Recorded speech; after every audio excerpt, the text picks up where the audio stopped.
വിജയലക്ഷ്മിയെ കാണാതായി 4 ദിവസം കഴിഞ്ഞാണ് പോലീസിന് മുന്നിലേക്ക് ഒരു മിസ്സിംഗ് കംപ്ലൈന്റുമായി കുടുംബം സഹോദരി പോകുന്നത്. ഈ 4 ദിവസം എന്തുകൊണ്ടാണ് വൈകിയത്? സഹോദരിക്ക് ഈ അറിയാമായിരുന്നു ഈ ജയചന്ദ്രനുമായുള്ള അടുപ്പത്തെക്കുറിച്ച്? സഹോദരിയുമായി സംസാരിച്ചിരുന്നു. ഇപ്പോൾ മാധ്യമങ്ങളുടെ എന്തെങ്കിലും പ്രതികരണത്തിന് അവർ തയ്യാറാണോ?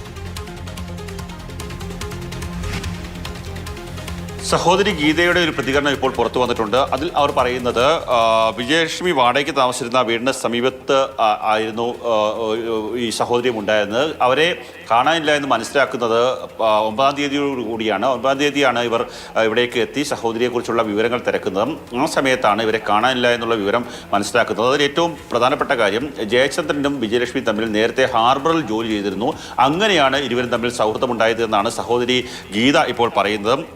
കൂടുതൽ കാര്യങ്ങൾ ഒന്നും തന്നെ തനിക്കറിയില്ല. പക്ഷേ ഇരുവരും തമ്മിൽ തർക്കങ്ങളുണ്ടായിരുന്നു. ആ തർക്കങ്ങളുടെ പേരിൽ പോലീസ് സ്റ്റേഷനിൽ വെച്ച് വിഷയങ്ങൾ പറഞ്ഞു തീർക്കുകയും ചെയ്തതാണ്.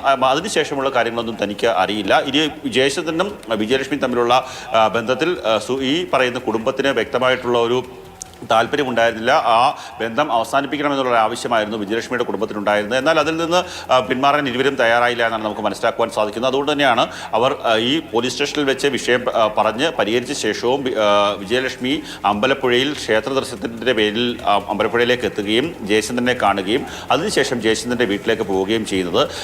ആ സമയത്തുണ്ടായ ഒരു പെട്ടെന്ന് വന്ന സുധീഷ് എന്ന് പറയുന്ന ആളുടെ ഒരു ഫോൺ കോൾ, ആ ഫോൺ കോളാണ് ഇത്തരത്തിലുള്ള ഒരു കൊലപാതകത്തിലേക്ക് നയിച്ചത്. പെട്ടെന്ന് തൻ്റെ സുഹൃത്തായിട്ടുള്ള ഒരു വ്യക്തിക്ക് പുലർച്ചെ 1 മണിക്ക് ഒരു ഫോൺ കോൾ വന്നതിൻ്റെ വൈരാഗ്യം മൂലം ഒരു സ്പാനറും പ്ലെയറും ഉപയോഗിച്ച് കൊലപ്പെടുത്തി എന്നുള്ളതാണ് ജയചന്ദ്രൻ്റെ മൊഴി. അത് പോലീസ് പരിശോധിക്കുന്നുണ്ട്. അങ്ങനെയുള്ള ഉപകരണങ്ങളൊക്കെ കണ്ടെത്തേണ്ടതുണ്ട്. മാത്രമല്ല ഈ മൃതദേഹം കണ്ടെത്തി കഴിഞ്ഞാൽ പോസ്റ്റ്മോർട്ടത്തിന് മാത്രമായിരിക്കും ഏത് വെപ്പണാണ് കൊലപാതകത്തിന് ഉപയോഗിച്ചതെന്ന് സംബന്ധിച്ചൊരു സ്ഥിരീകരണത്തിലേക്ക് എത്താൻ സാധിക്കുക. എന്തായാലും നേരത്തെ രഘു പറഞ്ഞതുപോലെ 1 മണിക്കൂറിനുള്ളിൽ ആ മൃതദേഹം പുറത്തെടുക്കാൻ സാധിക്കും എന്നുള്ളൊരു പ്രതീക്ഷ തന്നെയാണ് പോലീസ് ഉദ്യോഗസ്ഥർ പങ്കുവെക്കുന്നത്. 6-ാം തീയതിയാണ് ഇവർ അമ്പലപ്പുഴയിലേക്ക് പോകുന്നത്. 6-ാം തീയതി വൈകിട്ട് അമ്പലപ്പുഴയിലേക്ക് പോകുന്നു, ക്ഷേത്ര ദർശനം നടത്തുന്നു. ആ സമയത്ത് ജയചന്ദ്രനും അമ്പലപ്പുഴയിൽ ഉണ്ടായിരുന്നു. പിന്നീട് അമ്പലപ്പുഴ പുറക്കാട് ഉള്ള വീട്ടിലേക്ക്, ജയചന്ദ്രൻ്റെ വീട്ടിലേക്ക് വിജയലക്ഷ്മിയെ കൊണ്ടുപോകുന്നു. നേരത്തെയും വിജയലക്ഷ്മി ഈ സ്ഥലത്ത് ഈ ജയചന്ദ്രൻ്റെ വീട്ടിൽ വന്നിട്ടുള്ളതാണ്. അതുകൊണ്ട് തന്നെയാണ് ഭാര്യയ്ക്ക് വിജയലക്ഷ്മിയെക്കുറിച്ച് കൃത്യമായ ഒരു ധാരണയുള്ളത്. അവർ ഇരുവരും സുഹൃത്തുക്കളാണ് എന്നുള്ളൊരു അറിവുണ്ടായിരുന്നത്. രാത്രിയിൽ അവരവിടെ കഴിയുന്നു. അതിനുശേഷം ഏതാണ്ട് 1 മണിയോട് കൂടിയാണ് സുധീഷിൻ്റെ മൊബൈൽ ഫോൺ വരുന്നത്. മൊബൈൽ ഫോൺ വരുന്നതിൻ്റെ പേരിലുള്ള, ഫോണിൽ സംസാരിച്ചതിൻ്റെ പേരിലുള്ള തർക്കം അവിടെ ഉടലെടുക്കുന്നു. ആ സമയത്ത് കൊലപാതകം നടത്തുന്നു. ഏതാണ്ട് 7-ാം തീയതി പുലർച്ചെ 1 മണിയോടുകൂടി കൊലപാതകം നടത്തിയെന്നുള്ളതാണ് FIR-ൽ പറയുന്നത്.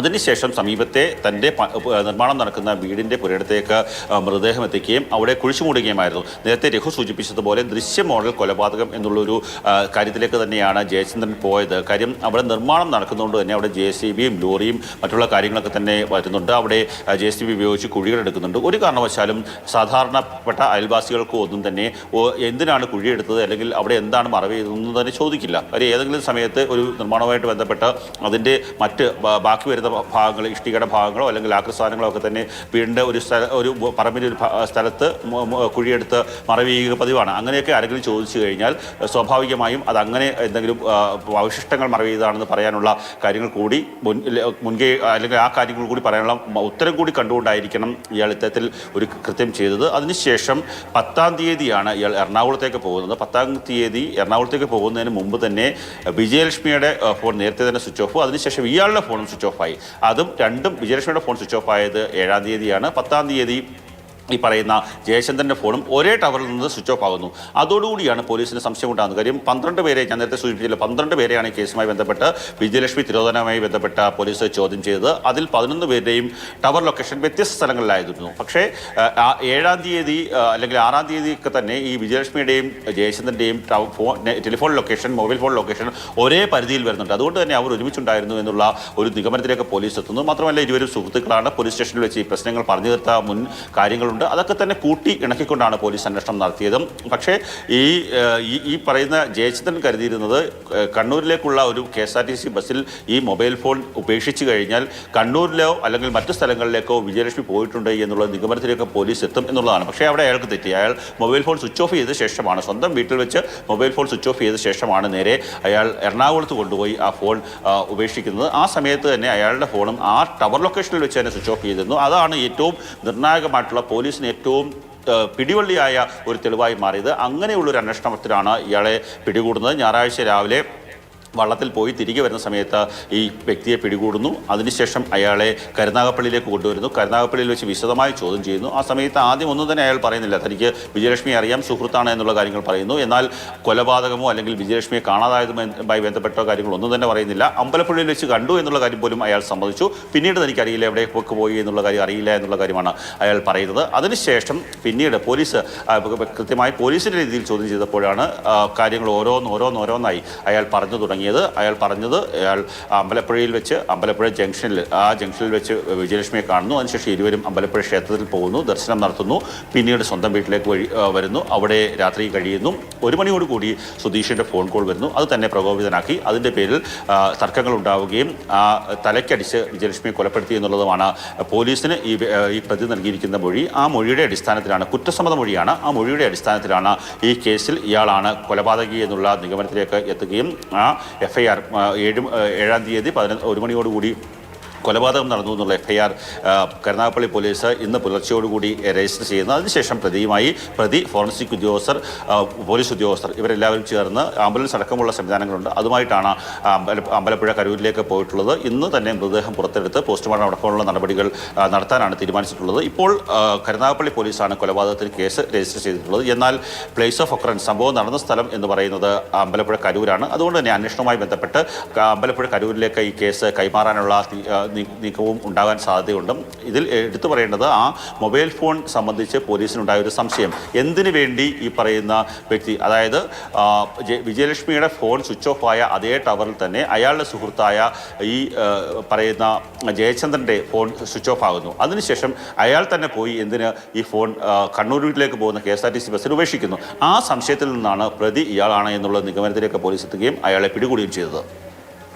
ശരി, കണ്ണൻ നായരാണ് ഈ കേസുമായി ബന്ധപ്പെട്ട് അതിനൊരു നാൾ വഴി ഇത് എങ്ങനെയാണ് സംഭവിച്ചത് അതിലേക്കൊക്കെ എത്തിയത്. രഘുനാഥ് നാരായണിലേക്ക് കൂടി പോവുകയാണ്.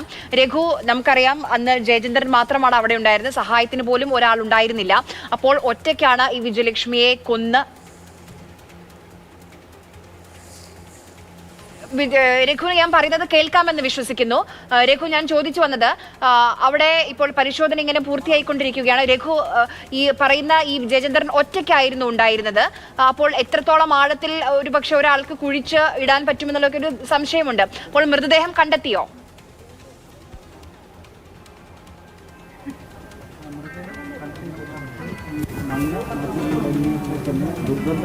അതുകൊണ്ട് തന്നെ മൃതദേഹം അധികം താഴ്ചയിലേക്ക് കുഴിച്ചിട്ടിട്ടില്ല എന്ന് വേണം മനസ്സിലാക്കാൻ. അതുകൊണ്ട് തന്നെ വേഗത്തിൽ മൃതദേഹം പുറത്തേക്ക് വീണ്ടെടുക്കാൻ വേണ്ടി കഴിയുമെന്ന് പ്രതീക്ഷിക്കുന്നു.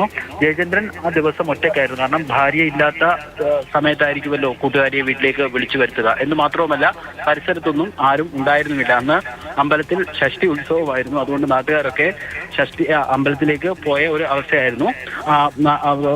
ഒരു സ്ത്രീകളും നാട്ടിലെ പുരുഷന്മാരും ഒക്കെ തൊട്ടടുത്തുള്ള അമ്പലത്തിൽ ഒരു ഷഷ്ടി ആഘോഷത്തിന്റെ ഭാഗമായി സുബ്രഹ്മണ്യ ക്ഷേത്രത്തിൽ പോയ അവസ്ഥയായിരുന്നു. ഇതിനു ശേഷമായിരിക്കാം കൊലപാതകം നടത്തിയത്. അതായത് പുലർച്ചെയാണ് ഇവർ തമ്മിൽ വാക്കേറ്റം ഉണ്ടാകുന്നത്. മറ്റൊരു യുവാവ് ഇവരുടെ ഫോണിലേക്ക് വിളിച്ചതിനെ ചൊല്ലിയുള്ള തർക്കമാണ് കൊലപാതകത്തിൽ കലാശിച്ചത് എന്നാണ് മനസ്സിലാക്കുന്നത്. ഒരുപക്ഷെ അന്നേരം ആലപ്പുഴ SP അടക്കമുള്ള ഉദ്യോഗസ്ഥർ, നമുക്ക് ദൃശ്യങ്ങളിൽ നിന്ന് ആലപ്പുഴ SPയെ കാണാൻ തോന്നുന്നു. ആലപ്പുഴ SPയും സ്ഥലത്തേക്ക് എത്തിയിട്ടുണ്ട്. അതായത് മൃതദേഹം അല്പസമയത്തിനകം പുറത്തെടുക്കും എന്ന് വേണം നമ്മൾ മനസ്സിലാക്കാൻ. SP അടക്കമുള്ള ഉദ്യോഗസ്ഥർ ഇവിടെ എത്തിയിരിക്കുന്നു.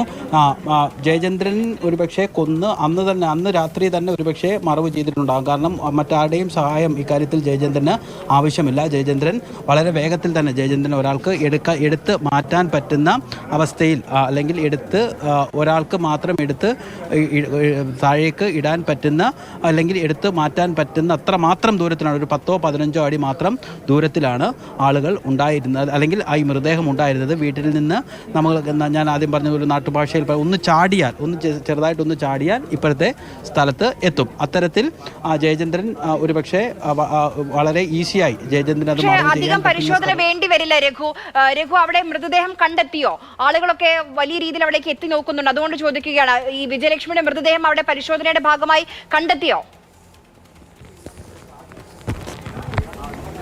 ആര്യ, നാട്ടിൻപുറമാണ്. സ്വാഭാവികം തന്നെ ആളുകൾക്ക് ഇതിനകത്തൊക്കെ വലിയ കൗതുകമുണ്ടാകും. അതുകൊണ്ട് ഏതെങ്കിലും നാട്ടിൻപുറത്തൊക്കെ എന്തെങ്കിലും സംഭവം ഉണ്ടായാൽ അവിടേക്കൊന്ന് ചെന്ന് നോക്കുക എന്നുള്ളതൊരു നാട്ടിൻപുറത്തിൻ്റെ ശീലമാണ്. ആ ശീലവും ഇവിടെയും ആളുകൾക്കുണ്ട്. കാരണം ഒരു നാട്ടിൽ കൊലപാതകം നടത്തി ഒരു സ്ത്രീയെ കുഴിച്ചു മൂടുക എന്നുള്ളത് വാർത്തയിലൊക്കെ കേട്ട് നാട്ടുകാർക്ക് വലിയ പരിചയം എത്തിയെന്ന് വേണം നമുക്ക് മനസ്സിലാക്കാൻ. അതായത് ആളുകളെയൊക്കെ നമുക്ക് കാണാൻ കഴിയുന്നുണ്ട്. അവിടെ പോലീസിന്റെ പരിശോധന, മണ്ണ് മാറ്റി വിജയലക്ഷ്മിയുടെ മൃതദേഹാവശിഷ്ടങ്ങൾ കണ്ടെത്താനുള്ള പരിശോധന അതിന്റെ അവസാന ഘട്ടത്തിലേക്ക് എത്തിയിരിക്കുകയാണ് എന്ന് വേണം മനസ്സിലാക്കാൻ. കാരണം ജയചന്ദ്രൻ ഒറ്റയ്ക്കാണ് ഈ വിജയലക്ഷ്മിയെ കൊന്നത്. കുഴിച്ചുമൂടിയതും ഒറ്റയ്ക്കാണ്. അപ്പോൾ ഒരുപക്ഷെ പരമാവധി ഒരു 10-15 അടി മാത്രം ആഴത്തിലായിരിക്കും ആ മണ്ണ് മാറ്റി ഈ മൃതദേഹം കുഴിച്ചു മൂടിയിട്ടുണ്ടാകുക. അങ്ങനെയാണെങ്കിൽ സ്വാഭാവികമായും വൈദഗ്ധ്യമുള്ള സംഘമാണ് അവിടേക്ക് എത്തിയിട്ടുള്ളത്. അവർക്ക് അത്രയധികം നേരം വേണ്ട ആ പരിശോധന പൂർത്തിയാക്കി മൃതദേഹം പുറത്തേക്ക് എത്തിക്കാൻ. അല്പസമയത്തിനകം തന്നെ അതുമായി ബന്ധപ്പെട്ട വിവരങ്ങൾ നമുക്ക് ലഭ്യമാകും എന്നാണ് വിചാരിക്കുന്നത്. നമ്മൾ ഈ കാണുന്ന ദൃശ്യങ്ങൾ നമ്മൾ കാണുന്നുണ്ട്. അവിടേക്ക് കൂടുതൽ പോലീസ് ഉദ്യോഗസ്ഥരും ആളുകളും ഒക്കെ എത്തിക്കൊണ്ടിരിക്കുകയാണ്. ആ ഭാഗത്തേക്ക് പരിശോധന നടക്കുന്ന ഈ ജയചന്ദ്രൻ കാണിച്ചു കൊടുത്ത സ്ഥലത്തേക്ക് ആളുകൾ എത്തിക്കൊണ്ടിരിക്കുകയാണ്.